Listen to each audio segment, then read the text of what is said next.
嗱，各位，今日咧我仲係都要講翻呢個揸網約車嗰個風險嘅承擔，係咪我一般人、一般市民能夠做得到嘅？嗱，記住啊，我講嘅説話係千真萬確嘅。而家即係經唔正式嘅統計啦，香港咧就超過15000人咧係揸 Uber。話2萬咧都唔會少，因為加入咗啲外勞啊嘛。呢啲外勞咧就唔係話我哋肉眼所見到嘅，佢哋長期都係坐喺架車度嘅啫。咁佢哋嗰啲商務簽證嚟嘅。你喺街度有陣時見到啲人咧喺度死搶難搶嗰啲咧，就係啦。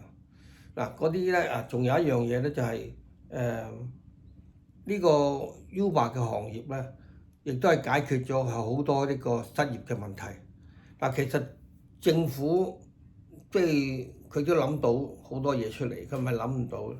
一個 Uber 網約車，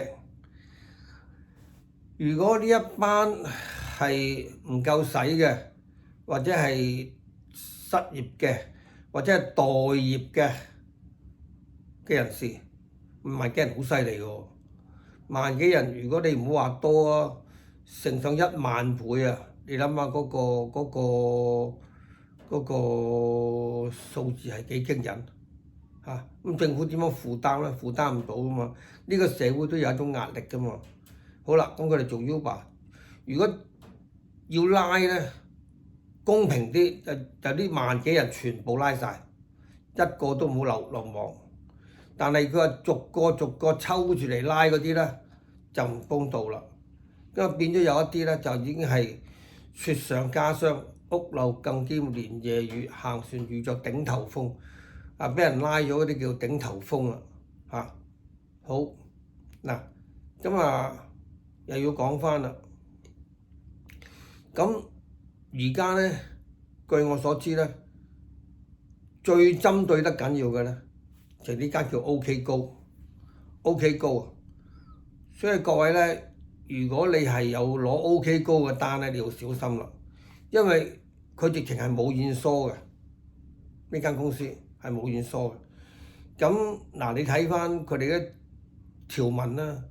如果你揸 Uber 嘅，佢又話有法律團隊啊支持你啊，我哋公司有買驗疏啊嗰啲寫明嘅。但佢呢一間咧就冇呢啲嘢講嘅嚇，好鬼鼠嘅，做得非常之鬼鼠嘅。所以你哋咧第一時間咧揸車嘅司機或者想做網約車嘅司機，你要小心呢一間先啊，即係要避開警方嗰個首要嘅針對對象先。好啦，除咗你話會拉之外，又講翻政府啦。咁政府你話呢個發牌俾呢個Uber 司機啫，但係你都要有一個緩衝期，俾人哋實際咁嘗試下揸 Uber 嘅滋味，個收入有幾多，個來源點樣嚟，都要俾一班呢啲咁嘅揸 Uber 嘅人嘗試下㗎。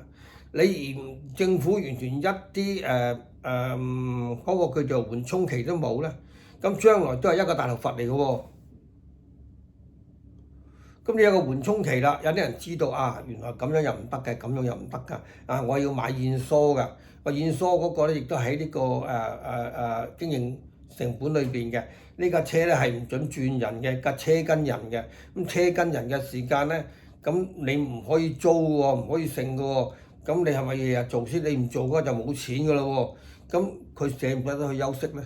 嗱，政府要諗嘅嘢好多。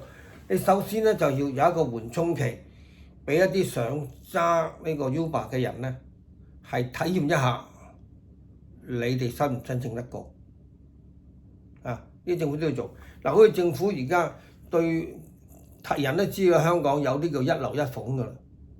咁一樓一鳳又冇事咧。又唔見警方去冚一樓一鳳嘅。嗱，而家行過上海街，行入去廟街，都大把人企喺度㗎啦，大把啲女仔企喺度咯，又唔見警方執法嘅。嗱，咁啊，呢啲講起上嚟咧，香港政府有好多都係弊病喺呢度嘅嚇。總之一句説話講晒，只要你肯認為係勤力嘅，你係良好市民嚟嘅，你係為咗生計嘅啫，而將揸 Uber 嘅啫，我都勸你唔好，因為咧你係中正咗馬善被人騎，人善被人欺嗰個環節。嗱，你又睇下呢個亞皆老街近先施公司嗰帶嘅小巴站頭，啲小巴佔咗3行線啦，都唔見到警察行過去勸喻一下、抄下牌啊！咁呢啲咪就係人哋有嘅就係背景，你奈我咩何啊？係嘛？總之咧就係你哋，即係我講唔晒咁多俾你聽，因為我唔係怕，我冇怕事，我冇幾廿歲人啦，係咪？有冇好怕咧？咁啊，只不過將個社會嘅事實現實講出嚟啫，嚇。咁啊，我要同大家講一句啦，你哋唔好以為揸車係好簡單嘅一回事。嗱，你哋上去 YouTube 網咧睇下一啲咧叫的士失事啊，或者馬路奇觀啊嗰啲咧，你發覺嚇死你啲人揸車，你就會驚啊！你會覺得揸車，當你有朝一日你上到去一個位置係揸呢個網約車或者揸的士，你就知道呢一個係非常之危險嘅行業。就蠅頭之利嗰十元八塊咧，就千祈唔好貪。點解我講十元八塊咧？咁嗱，真事嚟㗎。因為你如果接一張單係29蚊嘅 ，OK 高嗰啲抽咗你27% 水㗎啦。咁啊，當你30唔夠啊嚇，咁33該夠啦。咁啊，你實得咧就21、2蚊嘅啫嚇。咁你去到接個客而得嗰21、2蚊，着唔着數咧？嚇！同其時有一點，你哋如果係揸呢個網約車嘅，千祈唔好接受佢啲派單。派單你覺得啊幾舒服喎，幾好喎咁，你以為啦？派單嘅就係豬頭骨，冇人要咪派俾你咯。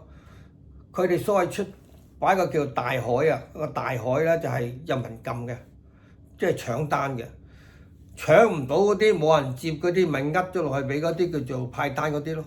所以派單嗰啲永遠都係食豬頭骨嘅，同埋派單嘅咧特別係容易咧中招嘅。點解啊？因為如果一個放蛇嗰啲，佢一定唔會放啲好嘅單俾你嘅，一定係嗰啲豬頭骨嗰啲單嚟嘅。咁你咪中招咯！